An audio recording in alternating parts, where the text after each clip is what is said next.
All right, guys. I am going to tell you a little bit about the case from clear back in 1987. It was the Wyndham Educators Association against the Wyndham Teachers Committee, or sorry, the school committee. And yeah, this was back a while ago. What was going on back then, you may ask, before we get into it? Well, 1987 happened to be the same year that the album Bad by Michael Jackson was released. News of the Iran-Contra scandal broke out in March. We definitely wouldn't see anything ever like that today. Starbucks, they opened up their first coffee shops outside of the city of Seattle. They expanded into both Vancouver and Chicago. And then, of course, quite famously, Robbie, yeah, he was undoubtedly still enjoying his leg warmer and big hair phase. Look at the big hair on Coach Robbie right up there. So that's what was going on in 1987, but that's really not pertinent to this class, I guess. So the big question is, what was going on in Wyndham? Well, meanwhile in Wyndham, there was a big labor standoff. It was between the Educators Association as well as their school committee. Um, the teachers had refused to do some of their certain job duties, and it was complained that the association had also refused to bargain in good faith and that they were undermining the collective bargaining process. And so this did not go to court. This went to the Maine Labor Relations Board, and that's ultimately who this is going to be ruled on, or who's going to rule on it. A little bit more information before we get into it too much. What happened was that there was a prohibited practice complaint filed with the labor board. Both sides actually ended up submitting a complaint against the other side.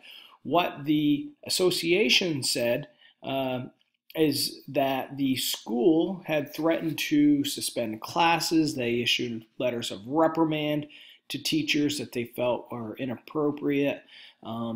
They also alleged that the committee and the superintendent had dominated and interfered with the existence and administration of the association. And so this ended up going to the Maine Labor Relations Board after the facts came out. And here's kind of how everything unfolded. First things first, their collective bargaining process started way back on June 4th, 1986. And in that meeting, they agreed upon a couple of ground rules. One of those ground rules was that no news release about the negotiations was to be made public. And then they got together and they negotiated on 8 separate occasions. And after the 8th meeting, they decided that, we've reached an impasse and maybe it's better if we have a mediator. So they hired a lady by the name of Jane Roy, a mutually accepted mediator, and she was appointed. And once again, they met for 5 other times in mediation and still were not able to come up with a contract that both sides could accept. On December 17th, this is in 86, while still in the midst of mediation, the Portland Evening Express reported that the association's president, Harold Layton, had written an opinion letter, and he actually sent it to 3 different newspapers, but we'll stick with the one with the Portland Evening Press since that came out first. And what it did was it was informing them, the public, that members of the association had been working without a contract since September, that they hadn't received any pay increases due to the previous contract or since the previous contract, and they had agreed upon it in that contract. And they'd spent many hours in negotiations and mediation, and that the school committee just wasn't willing to cooperate. And so they said that steps needed to be taken to try to work with the other side, but that the school just wasn't willing to. Well, as you can imagine, this created an awful lot of work for Superintendent Moore.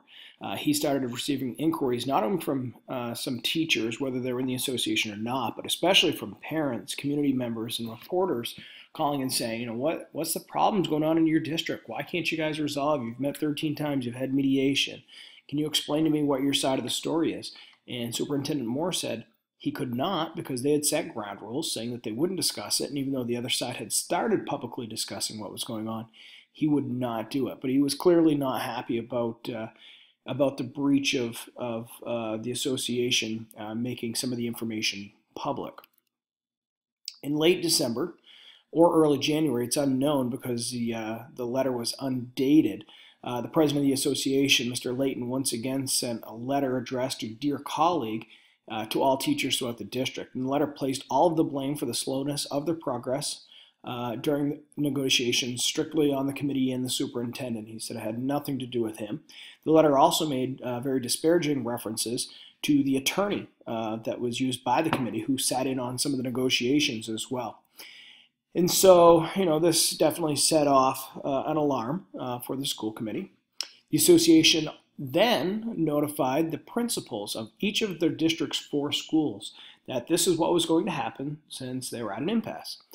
They said since they're entitled to a duty-free lunch, and they felt that they were not getting one because they were required to walk students to the cafeteria as part of their 20-minute lunch, that they would no longer be escorting the students to lunch, and that it wasn't really up to them how the students got to the cafeteria in the various schools, but that they would no longer be doing it. They also said that all committee work would be ceased during and after school. They said that they would not be helping with the upcoming accreditation visits, and that any schools that were scheduled to come should be told you better not come because the environment here is not good, and that teachers would not be attending any staff meetings. In 3 of the 4 schools, the teachers went through with the quote-unquote threats, with the exception of walking the students down the hall, and that duty was still performed in 3 of the 4 schools. However, in one of the schools, the Manchester School, which is a K-6 school, the entire teaching staff left the students unattended at lunchtime several times. Some of the times they still left students in their classroom. As a matter of fact, some of the students even missed lunch because they sat and waited thinking that somebody, if it wasn't their teacher, was going to take them to lunch, and nobody showed up. And so it turned into a real ugly situation. Superintendent Moore, therefore, asked to meet with the staff of the Manchester School to encourage the teachers to escort the students to lunch. But the teachers refused. They said that they were guaranteed a duty-free lunch, and that it took 3 to 4 minutes each time, each way, walking the students down there to the cafeteria, and that did not constitute a duty-free lunch, and so they were not going to do it. He then asked if both sides would then once again sit down for a new round of negotiations, this time maybe without the mediator. And at this February 4th meeting, they got together without the mediator, and they actually agreed to a contract. However, it was just a handshake agreement. It still needed to be presented by the association, and when the negotiating team met with the members of the association, it was voted 157-0 to turn down this new proposal. Even the members who gave the handshake agreement in the February 4th meeting decided against it after listening to some of their colleagues about the issues that they found with it.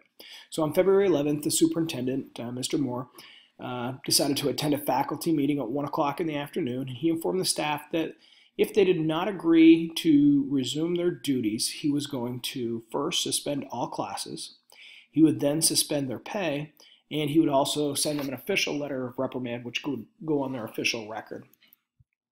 The next day, February 12th, the teachers in 3 of the 4 schools did exactly what Superintendent Moore had asked.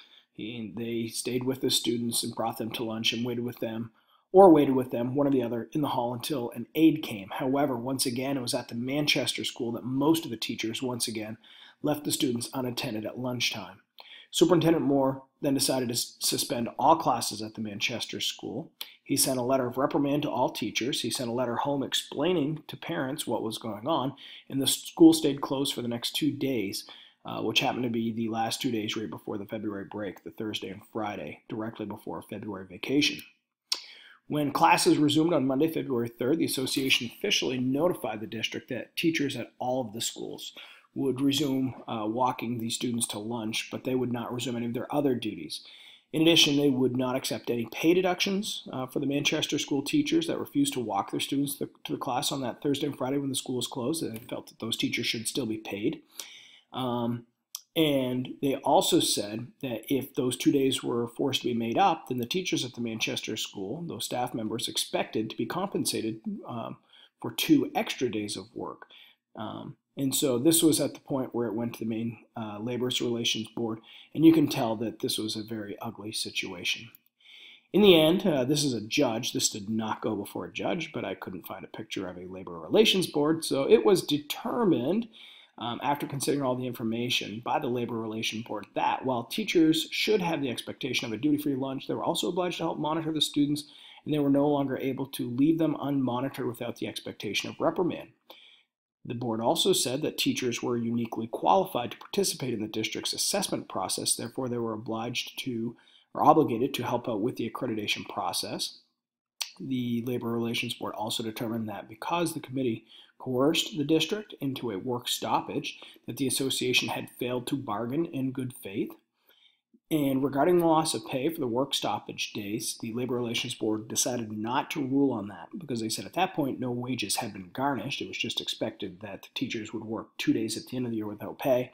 And because nothing had happened yet, they didn't do anything. But they did require that the teachers start once again attending after-school duties and staff meetings as well, and that the association reimbursed the district $373.55, which was used to pay some of the aides when they covered some of the teachers' duties after school and before school, which they had refused to do while negotiating. Lastly, the Labor Relations Board said that everything Superintendent Moore had done was within the legality of the law and that he was not in violation of any of the MSRAs, the various ones that the association had claimed that he was. And so this went very well for Superintendent Moore, went very well for the school committee in Windham. And yeah, it was a very ugly ordeal, but I think at this point you probably have the gist of it.